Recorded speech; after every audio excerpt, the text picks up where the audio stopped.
الحمدللہ رب العالمین والعاقبۃ للمتقین والصلاة والسلام علی سید الانبیاء والمرسلین اما بعد۔ کتاب التوحید لشیخ الاسلام محمد بن عبد الوہاب رحمہ اللہ، اور شرح ہم پڑھ رہے ہیں شیخ فوزان حفظہ اللہ کی، اور پہلا باب چل رہا تھا ہمارا، اور ہم حدیث پڑھ رہے تھے جس کی شرح ابھی باقی ہے، جو کہ حدیث معاذ کے نام سے مشہور و معروف ہے۔ وہ فرماتے ہیں کہ میں نبی کریم صلی اللہ علیہ وسلم کے ساتھ سواری پر سوار تھا، تو نبی کریم صلی اللہ علیہ وسلم نے مجھ سے پوچھا، اے معاذ، کہ آپ جانتے ہیں اللہ تعالیٰ کا حق کیا ہے بندوں پر، اور بندوں کا حق اللہ تعالیٰ پر کیا ہے؟ تو میں نے جواب دیا، اللہ تعالیٰ اور اس کا رسول ہی بہتر جانتا ہے۔ تو نبی کریم صلی اللہ علیہ وسلم نے فرمایا، اللہ تعالیٰ کا حق بندوں پر یہ ہے کہ صرف اسی کی عبادت کریں اور اس کے ساتھ کسی بھی چیز کو شریک نہ کریں، اور بندوں کا حق اللہ تعالیٰ پر یہ ہے کہ اللہ تعالیٰ اس بندے کو عذاب نہ دے جو اس کے ساتھ کسی بھی چیز کو شریک نہیں کرتا۔ سیدنا معاذ فرماتے ہیں، کیا میں لوگوں کو خوشخبری نہ سنا دوں؟ تو نبی کریم صلی اللہ علیہ وسلم نے فرمایا کہ نہیں، لوگ اسی پر بھروسہ کر کے بیٹھ جائیں گے۔ یہ صحیح بخاری صحیح مسلم کی روایت ہے، اور ہم اس حدیث کے جملے پر پہنچے تھے کہ بندوں کا حق اللہ تعالیٰ پر۔ تو شیخ فوزان فرماتے ہیں، یہ اللہ تعالیٰ کا جو حق ہے یہ اللہ کا فضل ہے، کیونکہ اللہ سبحانہ و تعالیٰ نے اپنے اوپر خود یہ واجب کیا ہے، کسی مخلوق نے اس پر واجب نہیں کیا، بلکہ یہ حق اللہ تعالیٰ نے اپنے لیے خود واجب کر دیا ہے۔ تو یہ اللہ سبحانہ و تعالیٰ کا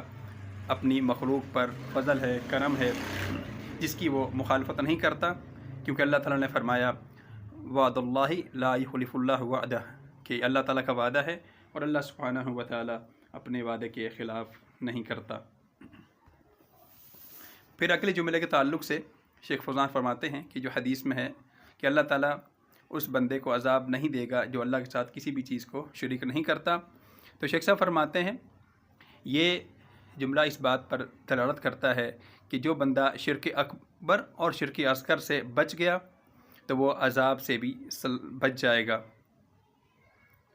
تو یہ صورت میں ہے کہ جب ہم تمام دلائل کو، نصوص کو جمع کرتے ہیں کہ جن میں جو نصوص وعید کے تعلق سے آئی ہیں نافرمانوں کے حوالے سے، اور اسی طرح فاسق و فاجر کے حوالے سے، تو جو اہل توحید میں سے نافرمان ہیں جنہوں نے اللہ کے ساتھ شرک نہیں کیا، لیکن ان کے پاس ان کے نامہ اعمال میں گناہ موجود ہیں جو شرک سے کم تر ہیں، جیسا کہ چوری ہے، زنا ہے، شراب خوری ہے، غیبت ہے، چغلی ہے، یا دوسرے گناہ، تو یہ گناہ جو ہیں ایسے ہیں کہ ان کا کرنے والا عذاب کا مستحق ہو جاتا ہے، لیکن یہ اللہ تعالیٰ کی مشیت کے تحت ہے کہ اگر اللہ تعالیٰ چاہے تو عذاب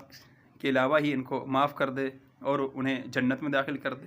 اور اگر چاہے تو ان کے گناہوں کے برابر انہیں عذاب دے، پھر انہیں توحید کی وجہ سے جہنم سے نکال دے اور جنت میں داخل کر دے۔ تو اہل توحید کا ٹھکانہ بالآخر جنت ہے، یا تو وہ شروع میں ہی جنت میں چلے جائیں گے، یا بالآخر ایک نہ ایک دن وہ جنت میں ضرور چلے جائیں گے۔ جیسا کہ بہت ساری احادیث میں موجود ہے کہ جہنم سے ان لوگوں کو بھی نکال لیا جائے گا جس کے دانے میں رائی کے دانے کے برابر بھی ایمان ہے۔ تو جہنم سے لوگ نکلیں گے جو جل کے کوئلہ ہو چکے ہوں گے، پھر اللہ سبحانہ و تعالیٰ انہیں دوبارہ سے نئے جسم عطا فرمائے گا، اور وہ جنت کے دروازے پر ایک نہر ہے جس میں ان کو ڈالا جائے گا، اسے نہر حیات کہا جاتا ہے، اس سے ان کے جسم دوبارہ سے صحیح سلامت ہو جائیں گے، پھر وہ جنت میں داخل ہوں گے اور اس میں ہمیشہ ہمیشہ رہیں گے۔ تو یہ اہل توحید ہیں جن کا ٹھکانہ بالآخر جنت ہے، اگرچہ ان کو جہنم میں کچھ عذاب بھی ملا، توحید کی وجہ سے وہ بالآخر نکال لیے جائیں گے۔ جہاں تک تعلق ہے کفار کا، مشرکین کا اور منافقین کا، وہ نفاق جو نفاق اکبر ہے، تو ان کا ٹھکانہ جہنم ہے جس میں وہ ہمیشہ ہمیشہ رہیں گے اور کبھی بھی وہ جنت میں داخل نہ ہو سکیں گے۔ جیسا کہ ارشاد باری تعالیٰ ہے سورہ اعراف کے اندر،